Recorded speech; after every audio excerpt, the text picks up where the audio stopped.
what's up, guys? So this time I'm going to actually be explaining a little bit about framing, specifically about what the uses of observations in public forum.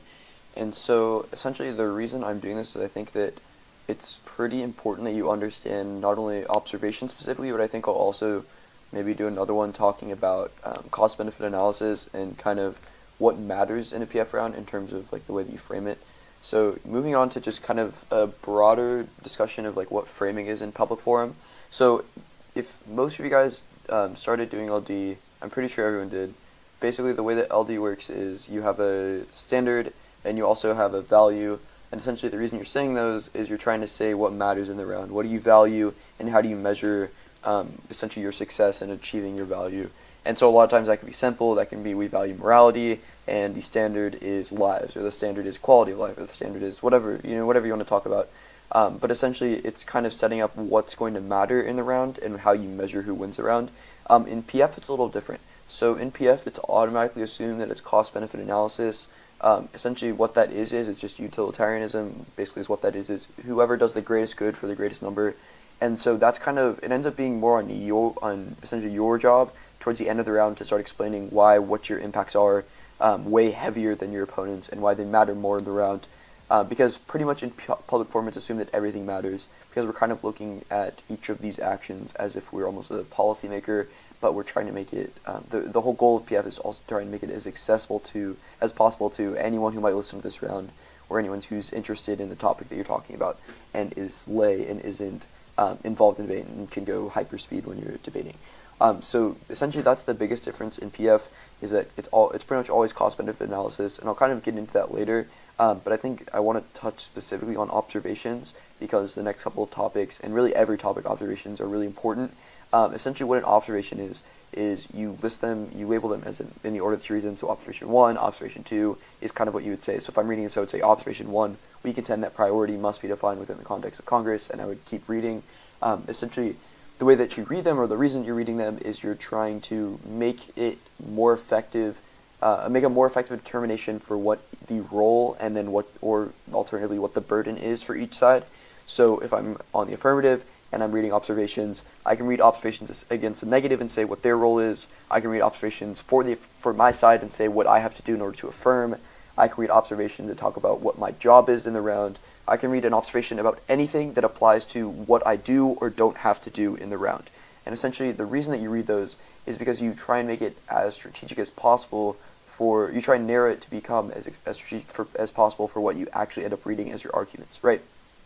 So an observation is an argument, and so when you read an observation, your opponents can respond to it, because it's very easy to write a piece of observation and say, in observation 1, in order to win the round, you have to be affirming. Like, obviously, that's not what the role of an observation is, and your opponents can attack observations if they feel that they're unfair, or if they want to offer a counter definition to something you define. But overall, again, the point is to try and talk about what the role of either your side or your opponent's side is in the round. So to kind of better explain and kind of show you what an observation looks like, I have 3 old cases. So one is from this current topic about the federal government, and I'll kind of talk about topics briefly as I go over each of them, but then I have multiple observations for each case and explaining what the job is or what I'm trying to do with each observation. So this is the first case is going AF on the current federal government prioritizing reduction of debt topic, and so essentially this first observation that we read is trying to make it easier for us to affirm. We say that the priority that Congress goes for is defined by this card, which explains that attention indicates priority. If we study how a political institution allocates attention to issues, we are implicitly studying how they prioritize them. Essentially what we're saying is that Congress doesn't have to pass law to prioritize reducing the federal debt. Rather, all they have to do is give the debt their attention. And so we say that can happen through constituents calling in. We say that can happen when that's addressed more in the media. We say, obviously, when Congress litigates and is talking about what they're going to pass next. We say they can also pass legislation if they want to, but it doesn't necessarily have to be a full-fledged, the debt is now zero in order for us to affirm. And thus, the reason we're reading this is because we're trying to make it easier for us to affirm that all we have to do is just stimulate conversation in Congress, and overall makes it so that we don't have to pass massive sweeping policies that are going to force us to cut Medicare and try and, essentially what we're doing is we're trying to make it easier to affirm and kind of preempt some of the arguments our opponents might bring up about how by affirming we are going to have to cut Medicare, and, because that's a fairly common discussion. Next, our second observation is talking about essentially what it's going to look like when we affirm and how Congress prioritizes reducing, if Congress is going to actually reduce the debt, what they need to do. And so we say that to reduce the debt, there's two options. It's to raise taxes or cut spending. However, we say that raising taxes is never going to happen. First, because of Trump's 2017 tax cuts, and second, because even if the Democrats wanted to raise taxes, they don't have the votes in the Senate. So essentially the whole point of that is to say that we're trying to define a little further how we are going to affirm if we are passing policy action. And essentially the way that we are affirming is by controlling our spending, right? So we go on to talk about how we would pass PAYGO and what PAYGO does and how that would balance our budget and stop, essentially alleviate the deficit so it's not increasing our debt as much. All the argumentation aside, what you need to know about this observation is what we're trying to do is explain how we are affirming and making it a little easier so then we're not forced to implement a bunch of massive tax increases that would be unpopular. Our third observation is kind of preempting. So we are defining federal government as three branches. We go on to read from the Constitution Article 1 that says that Congress has the power to lay taxes, pay the debts, borrow money, and that they're the only ones that can control how we spend money. And again, the importance of that is, as we read a kind of a law review card that explains that constitutionally it's a check on the executive that Congress is the only one that can control how we spend money. The whole point of that is saying that a lot of people will talk about, oh, Trump's going to cut Medicare, Trump's going to do all these bad things when we prioritize the debt. But the reason we're reading this as a preempt saying, no, he's not, or at least he can't, because Congress is the one that decides how we spend money, so therefore it doesn't matter what the president wants. Again, the whole role of this observation more generally is trying to preempt an argument that a lot of our opponents are reading against us. And then also, we sometimes wouldn't even read this observation in our framing and would actually just read it as an overview on our opponent's case. I'll probably make another video explaining what overviews are, but essentially, again, the goal of this observation, reading it in case, is to try and preempt our opponent's arguments. It's not required that you read a bunch of observations, but if it helps your case a lot, and if you're going for a lot smaller argument, that it's confined to like a very specific action that maybe doesn't have 2 pages of impacts or something like that, to where you just want to be reading about impacts, then it can be helpful to read these to try and make it easier for you to get the ballot. So the next topic is the one that was actually for state. I think it was March of 2018. So the topic is, on balance, the current AUMF gives too much power to the president. Essentially, the authorization was something that Congress passed in 2002 that gave the president power to intervene in other countries if he's fighting terrorism and trying to combat terrorism. So the whole point of essentially this affirmative case was talking about this whole phrase of too much power, right? So we start with a definition that Core A96 explains that the rule of the Constitution is to place limitations on the power of government, and we say that's important because when an action is unconstitutional, that means the president has too much power. So essentially, what we're saying here is we're giving a way to measure the too much power, and we define essentially too much power as a measurement of constitutional versus unconstitutional. And the importance of that is, as we get into our first observation, essentially, I'll just go ahead and read it.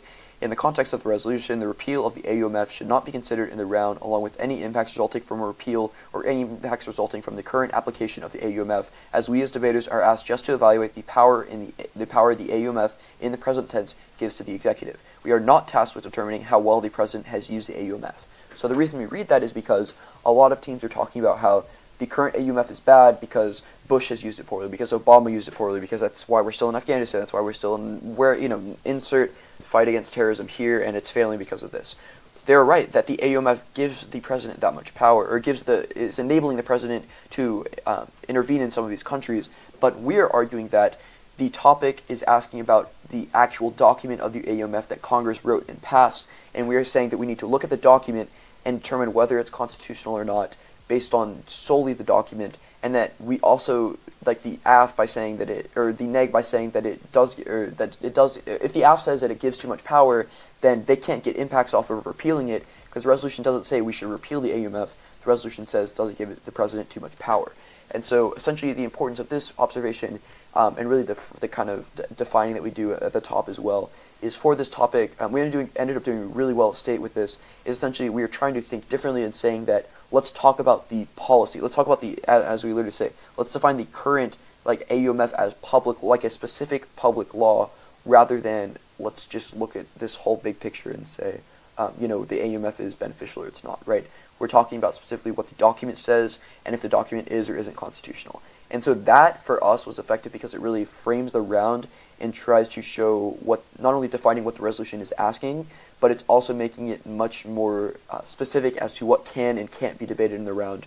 And so we overall found a lot of success with that. But again, it just comes down to the fact that if you can justify how the topic should be debated well, then that's going to really pay off in dividends when you get onto the actual contention level debate. So let's go on to the last case that I have, which is the September-October topic from 2017, which is the resolution result, deployment of anti-missile systems is in South Korea's best interest. So if you'll remember, this topic was happening when Kim Jong-un and President Trump were throwing tweets back and forth about how Trump's nuclear button is much bigger and how they're going to nuclear strike each other and how it's going to cause this big war. And basically, it seemed that tensions were escalating extremely highly, or were escalating very highly while this topic was being debated. And so it seemed like every week things were getting worse and worse. In the end, we ended up resolving a lot of our issues, I guess you could say, along with South Korea during the Olympics, and kind of went on from there. And so that was actually what a lot of what our case was arguing for. Essentially, I'll go ahead and just read observation 1, South Korea's best interest is in opening dialogue. So essentially, right off the bat, is what we're trying to do here is say, this is a negative case, say that instead of deploying anti-missile systems because we're defending ourselves or whatever the affirmative wants to call it, instead the best option is to open dialogue, because that's how we're going to actually help save the most amount of lives, preventing the war, preventing XYZ. So we go on to read from South Korean Yonhap News Agency. Essentially, the point of saying that is that it's a South Korean source that cites a poll that shows how many people in South Korea want to restore dialogue channels with North Koreans. And then the second card that we read in this observation as well is that dialogue is always an option according to the South Korean government, with the foreign minister stating that South Korea believes in a policy of leaving the door open. And we also relate that back to, there's like a warrant in the actual article as well that talks about the president of South Korea, and that he's stayed, that Moon has essentially said that he is staying open to leaving this back door open for dialogue. And so the reason we read this is we're trying to say that dialogue is really good. And so then we go on to talk about how we can decrease tensions and increase dialogue, open up dialogue with 3 different ways. One of the ways we end up talking about is actually the Olympics, which is not, it wasn't my idea, it was my debate partner's idea, but it was actually really ironic because that was actually how really South Korea ended up opening a lot of channels with North Korea, and even the United States started communicating with North Korea as well, which was really cool to kind of see how we've been arguing this, and a lot of people looked at us and just thought that we were completely dumb arguing for Olympic Games as this great way to open dialogue, but it actually played some role in the way that the overall conflict or discussion or tensions were reduced. So again, essentially the reason we read these observations is a couple of things. One, we are almost reading it kind of like LD in the sense that we're saying this is what is important to South Korea, both its people and its politics. We say that needs to be prioritized in the round. And then the other way that it's important is a sense that we are saying that we're offering an alternative, saying that instead of looking towards these anti-missile systems and instead of looking at this problem with a military complex, instead we need to look to an alternative, which is opening dialogue and trying to help South Korea's best interest by actually using diplomacy and trying to resolve the situation that way. So hopefully that makes sense. I think this observation is maybe a little more blunt in the sense that we're literally just trying to say this is what matters in the round, here's why. But again, the point of all of these observations across the board is to kind of show not only how you can manipulate the topic and manipulate the resolution to better help your case, but also that you can try and preempt some of the arguments your opponents are making. You can define parts of the topic the way that you want to. You can frame the round so that you're debating something that a lot of people are trying not to debate, and that makes it maybe easier because your opponents don't have much prep on that, or that it forces them to debate it. A lot of times even these observations can waste 30 or 45 seconds of your opponent's time during a rebuttal, which is good even if the observation ends up not even mattering.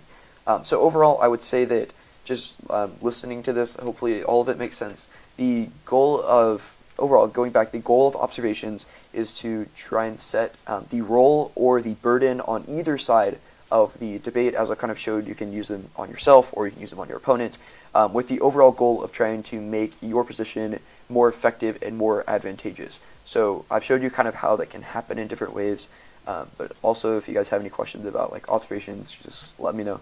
But overall, yeah, I think that's about it. I'm going to try and start making these videos probably every day for a couple weeks or something, just so that I can kind of get them out there, and we also have an easier way to the varsities have an easier way to teach what we know or kind of what's going on. But yep, that's it.